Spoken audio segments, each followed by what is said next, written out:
The midday sun beat down on the concrete of the Royal Guard training yard, a shimmering heat haze rising from the ground.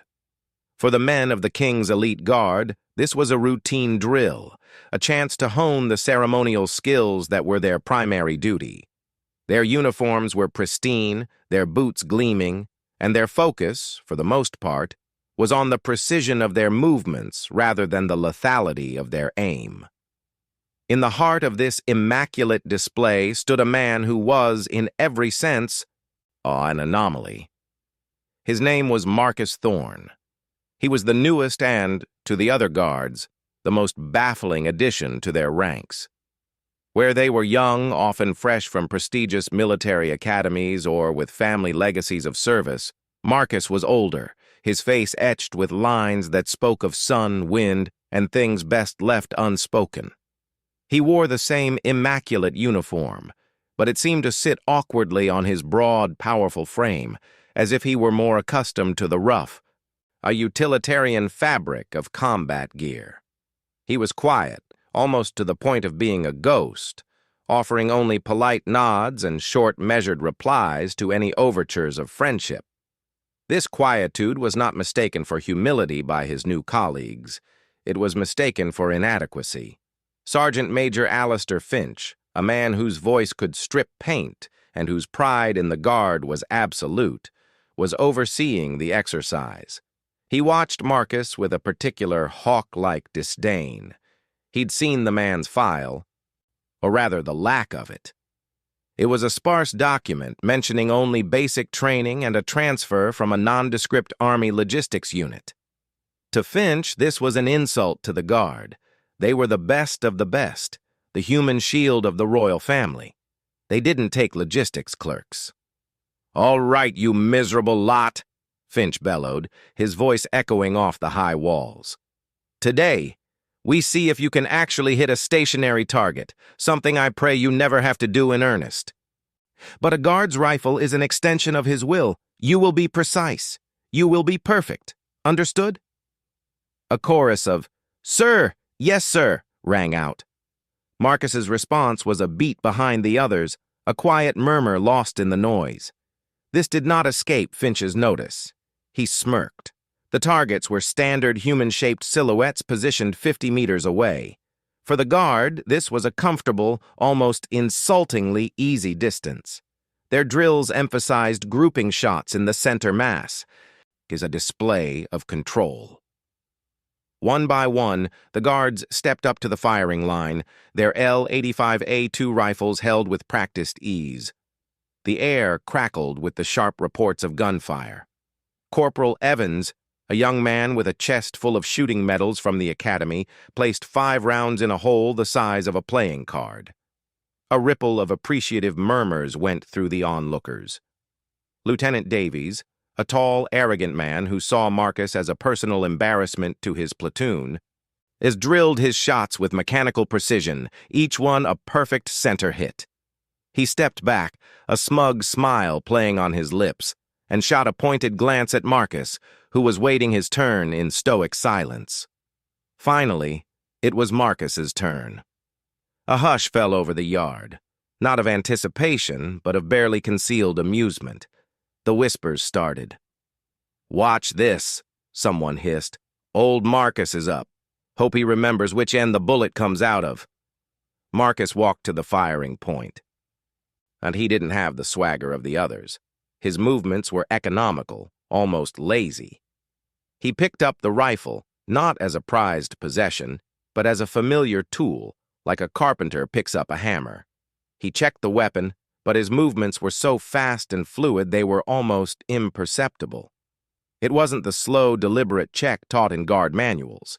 It was an ingrained reflex, a survival habit from a world where a split second was the difference between life and death.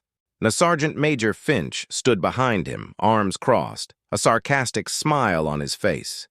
"Take your time, Thorne. We all know the target won't be shooting back. Wouldn't want you to hurt yourself." A few muffled snickers escaped from the line of watching guards. Lieutenant Davies made a quiet, scoffing sound. The disrespect was palpable. a wave of condescension directed at the quiet man holding the rifle. Marcus didn't react. He didn't flinch. He didn't glare. He just continued his silent inspection. He loaded the magazine, the click echoing in the sudden, tense silence. He raised the rifle to his shoulder, but it wasn't the way they raised it. He didn't bring the stock to his shoulder and then look for the sight. The rifle seemed to become a part of him. As it came up, his eye was already perfectly aligned with the sight picture. The movement was so seamless, so instinctively natural, that it was unnerving. He fired. Crack! The report was different. It wasn't just the sound of a bullet leaving a barrel. It was the sound of a precise surgical instrument being deployed. The round hit the target, but not in the center.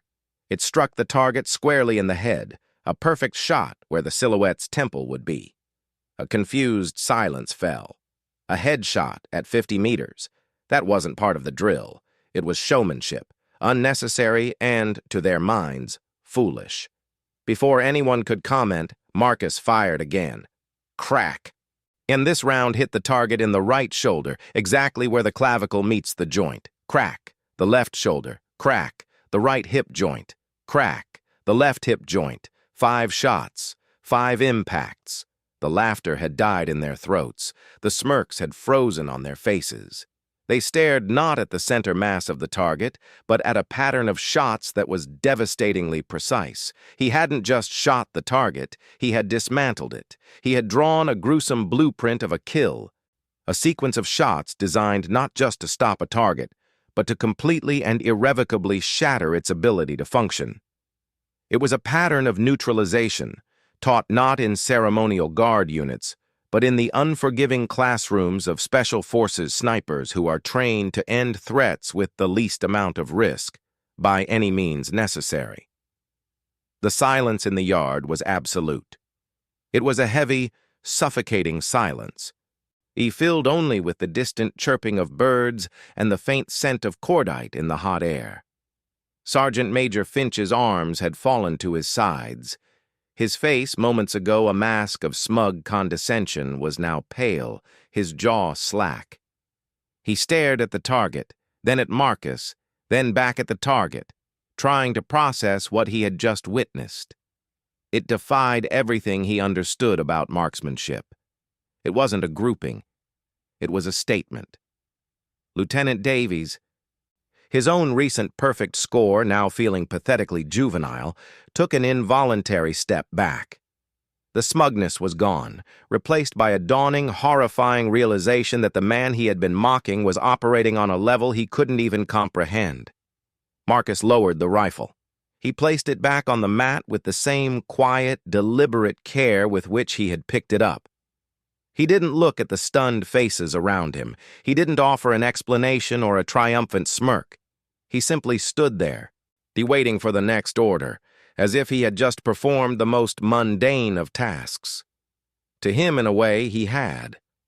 This was a simple drill, a fraction of the skill required on a chaotic battlefield, a fraction of the pressure of a mission where one shot could change the course of an operation. This was target practice. In his past life, the targets shot back. The silence stretched, becoming unbearable. Finally, Finch found his voice, but it was a hoarse, cracked shadow of its former self. Fall out, he managed, waving a hand dismissively.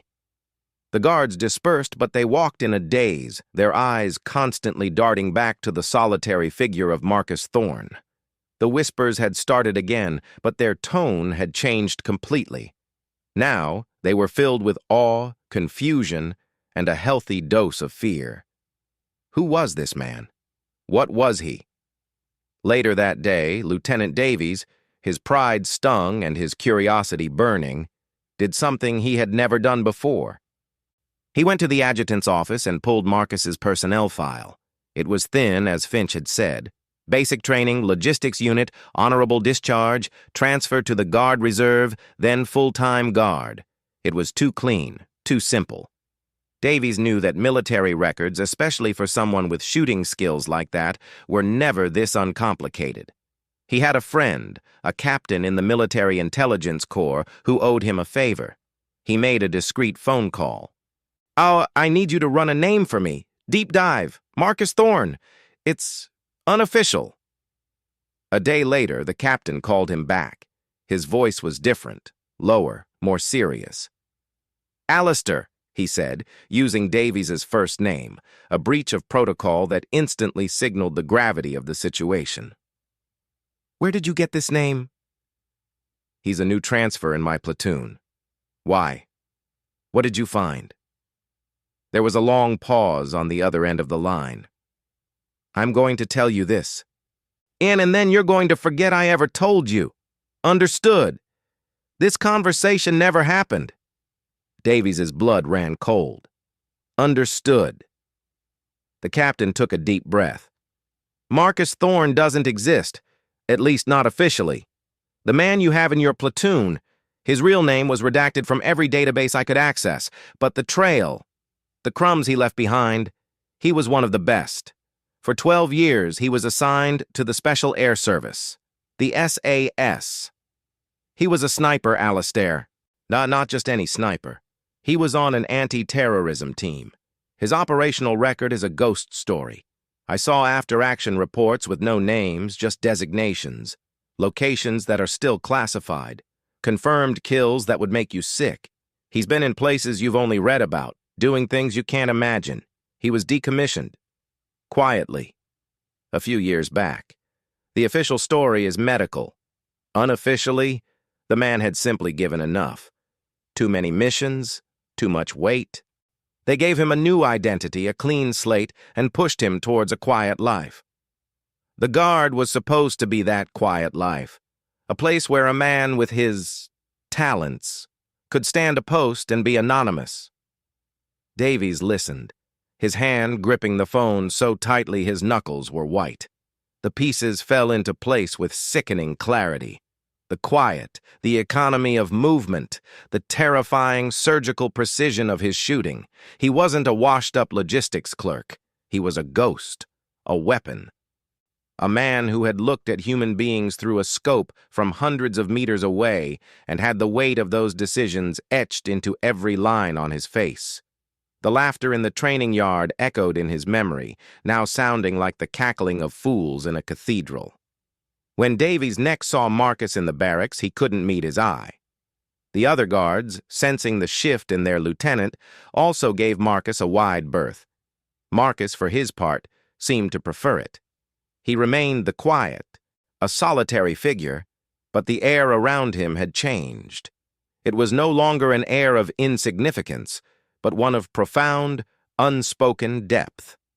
One evening, Sergeant Major Finch, his pride still smarting but his curiosity now a raging inferno, approached Marcus, who was sitting alone on a bench, watching the sunset. Finch stood for a moment, wrestling with his own arrogance. Finally, he sat down on the other end of the bench. "Thorne," he began, his voice lacking its usual bombast. "That shooting, the other day—" Marcus didn't look at him. He just continued to gaze at the orange and purple sky. "It was just target practice, Sergeant Major." Finch shook his head.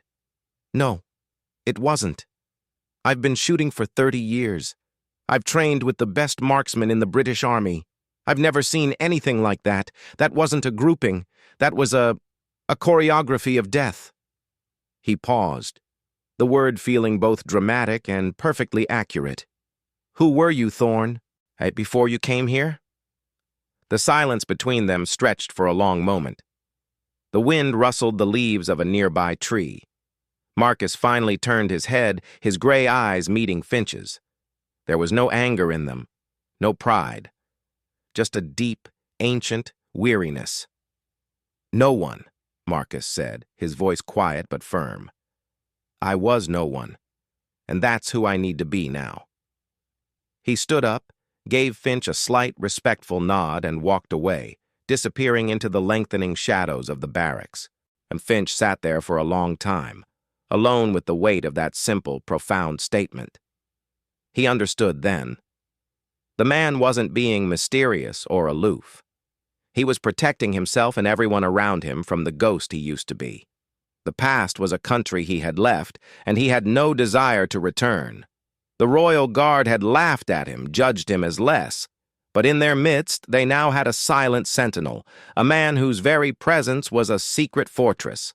And Sergeant Major Alistair Finch had, for the first time in his long, proud career, felt genuinely safe. He also felt deeply, irrevocably ashamed.